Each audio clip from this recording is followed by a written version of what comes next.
안녕하세요. 그래 너도 갈 수 있어 미국의 저스틴 변호사입니다. 오늘은 최근 있었던 흑인 지역 내 인종차별 반대 과격 시위로 인해 피해를 겪은 한인 상점들에 대해서 살펴보면서 한인 자영업이 흑인 대상에서 그래도 점차 다변화 추세로 가고 있는 현재의 모습과 한흑 우호관계 노력이 어떻게 계속되고 있었는지에 대해서 집중적으로 살펴보고자 합니다. 지난 2020년 5월 25일 미국 미네소라주 미니애폴리스에서 흑인 남성인 조지 플로이드가 경찰의 과잉 진압으로 사망한 사건을 계기로 경찰 폭력과 인종차별에 항의하는 대규모의 시위가 이어졌습니다. 이런 가운데 시카고 남부에서 흑인들을 주요 고객으로 하면서 미용재료 소매 상점을 운영하던 제가 예전에 알고 지냈던 대표님께서 성난 일부 흑인들에 의해 매장이 약탈당해서 경제적으로 손실을 입었다는 보도를 접하고 저도 참으로 안타까웠던 마음이 컸습니다. 미국에 가면 아시안 인종인 한인이 운영하는 가게가 흑인으로부터 강도를 당하거나 폭동에 습격당할 수 있어서 사업하기 힘들까요? 미주 한인 이민사회의 역사는 흑인들을 주요 고객으로 하는 미용재료 또는 뷰티 서플라이즈 도소매 업종에서 한인들이 이룩한 발전의 역사와 일정 부분 흐름을 같이 하고 있다고 해도 과언이 아닙니다. 그런 가운데 1992년 LA에서 발생했던 흑인 폭동 사태를 겪었던 역사적 경험을 교훈 삼아 한인사회는 흑인 커뮤니티와 서로 상생하기 위한 다양한 노력을 기울여 오고 있습니다. 이러한 내용에 대해 오늘 조금 더 자세히 알아보고자 합니다.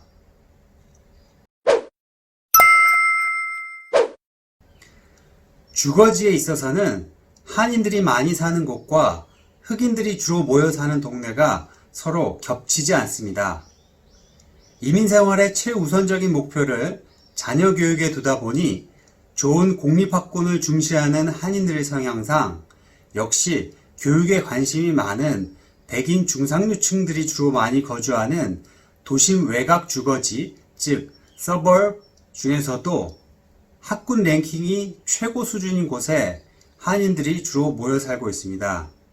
예를 들어 교육의 도시 시카고 지역에서만 해도 한인들이 가장 많이 거주하는 서버브는 글렌뷰와 놀스브룩으로 글렌브룩 노스 하이스쿨, GVN, 글렌브룩 사우스 하이스쿨, GVS 같은 최고 학군이 자리 잡은 곳이며 이곳의 가장 많은 인구를 차지하는 인종은 백인입니다.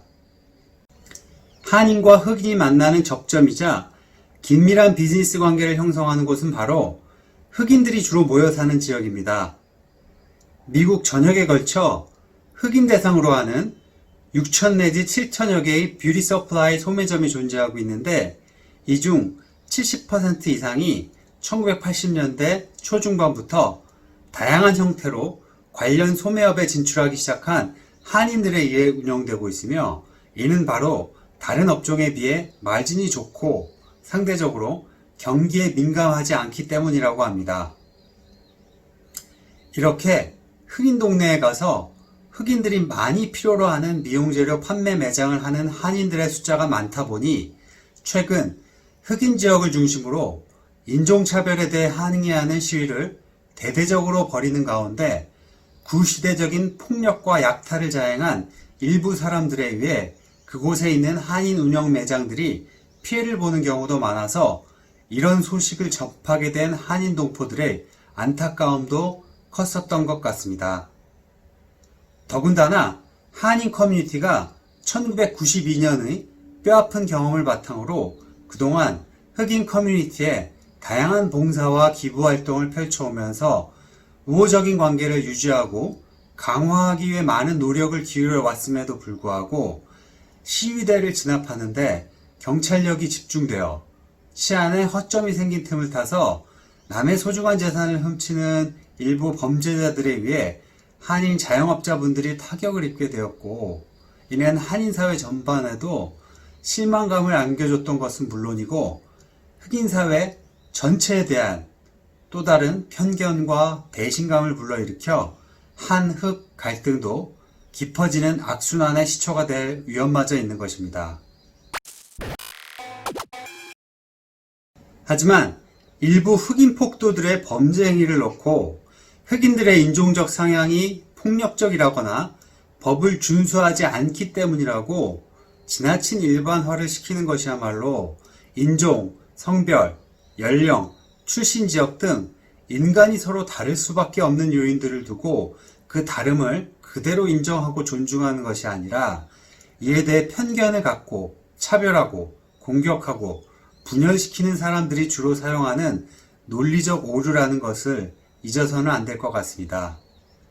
흑인뿐만 아니라 백인들을 비롯해 여러 인종들이 동참했던 이번 인종차별 반대 운동에서도 분명 흑인들 스스로가 먼저 변화하려는 노력을 하지 않으면 세상을 변화시켜야 된다는 그들의 입장이 당당히 서게 될 자리가 오히려 줄어들 수 있다는 자기 반성을 요구하는 목소리가 터져나오기도 했습니다. 어쨌든 이번 계기를 발판으로 미국이 인종 간 차별이 심화되는 퇴보의 역사로 가게 될지 포용과 통합이 강화되는 새로운 미래를 열어가게 될지는 역시 미국 내 한인 사회에도 중대한 사안인 만큼 한인들도 다양한 논의와 처절한 고민, 타인종들과의 대화와 협력을 이어나가는 노력이 요구되는 시점입니다. 한편 흑인 다수 거주 지역에서 뷰티 서플라이 제품을 판매하는 매장을 운영하는 한인들이 절대 다수를 차지하는 현재의 구도가 계속될 수 있을지는 계속 지켜봐야 될 것 같습니다.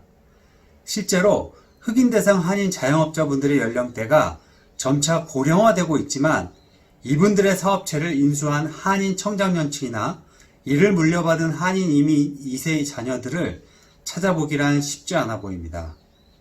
왜냐하면 유학 또는 취업을 위해 요즘 미국에 가는 세대는 이공계나 전문직 분야가 많고 이민 1세대에 비해 언어 장벽을 어느 정도 깨고 의사소통에 있어서 원활하다 보니 무역, 요식업, 온라인 비즈니스 등 꼭 흑인 동네에서 흑인들을 주로 상대하는 업종이 아니라 치안이 좋은 오피스타운이나 안전한 지역에서 여러 인종들을 대상으로 하는 다양한 업종으로 다변화되고 있기 때문입니다.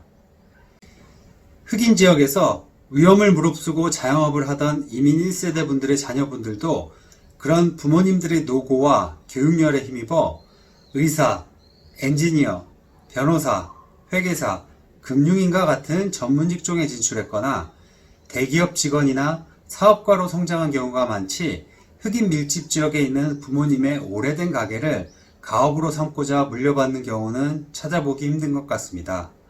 하물며 뷰티 서플라이 업계도 비즈니스 안목과 능력이 뛰어난 한인들은 이를 대규모 도매업체로 성장시켰거나 소매업이라 하더라도 차라리 백화점 규모의 대형마트로 성장시켜서 그 자녀들이 차세대 리더로서 이 회사들을 더욱 성장시켜 나가는 모습을 찾아볼 수 있습니다. 이렇듯 한인들의 경제활동이 점차 다변화되고 발전하고 있습니다. 그런 기반이 되어 주었던 이민 1세대가 일군 주요 업종 중 하나가 흑인 고객들을 주된 대상으로 함으로 인해 그 상가가 흑인 동네에 집중적으로 위치하고 있었던 만큼 이번 과격 시위 때 일부 흑인들이 약탈했던 상점 중에 한인들이 운영하던 곳이 포함되지 않게 만들기는 힘들었던 것 같습니다. 하지만 그러한 일들이 발생했다고 해서 수많은 한인과 흑인들이 상점 주인, 단골 손님으로서 때로는 친구로서 서로 좋은 관계를 맺어왔고 흑인 지역사회를 위해 기부하고 봉사했던 한인들의 노력이 전부 부정될 수는 없다고 생각합니다.